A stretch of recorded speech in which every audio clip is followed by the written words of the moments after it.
எங்க பொறுமைக்கு ஒரு எல்லை இருக்குங்க அப்படின்னு வார்னிங் கொடுத்திருக்காங்க அறிவாலய தலைமை. யாருக்குன்னா டெல்லி மேலிடத்துக்குங்க, காங்கிரஸ் கட்சிக்கு.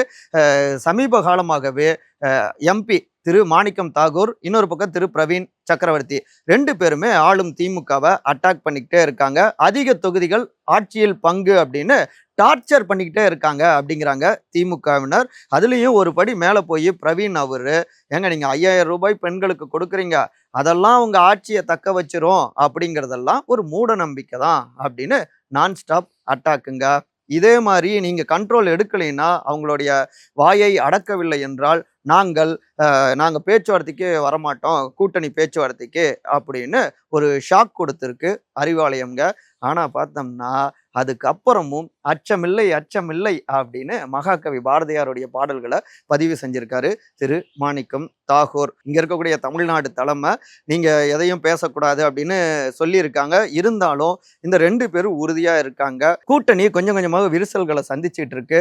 இதுல இங்க இருக்கக்கூடிய சில மூத்த காங்கிரஸ் தலைவர்கள் டெல்லி மேலிடத்துக்கு ஒரு மெசேஜை தட்டி விட்டுருக்காங்க.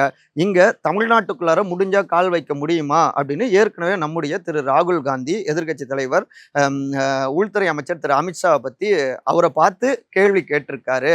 அந்த அளவுக்கு தமிழ்நாடு கொள்கையில உறுதியா இருக்கு அப்படின்னு சொல்லியிருக்காரு.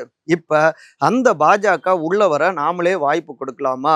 இங்க கூட்டணி ஏதாவது முறிஞ்சதுன்னா அது இன்னொரு பக்கம் கால் வைக்கவே முடியாத தமிழ்நாட்டுக்குள்ளார பாஜக ஈஸியா கால் வைக்க ஒரு வாய்ப்பாகிடும். என்ன பிரச்சனைகள் இருந்தாலும் திமுக கூட்டணியோடு பயணிக்கிறது தான் திமுகவுக்கும் நல்லது, காங்கிரஸுக்கும் நல்லது. முக்கியமா அகில இந்திய அளவுல நாம பல மாநிலங்களை இழந்து வந்துட்டு இருக்கோம். இங்க தமிழ்நாட்டில இருந்து மட்டுமே பாண்டிச்சேரி சேர்த்து 40 எம்பிக்கள் இருக்கு. நம்ம கூட்டணிக்கான பலமா இருக்கு.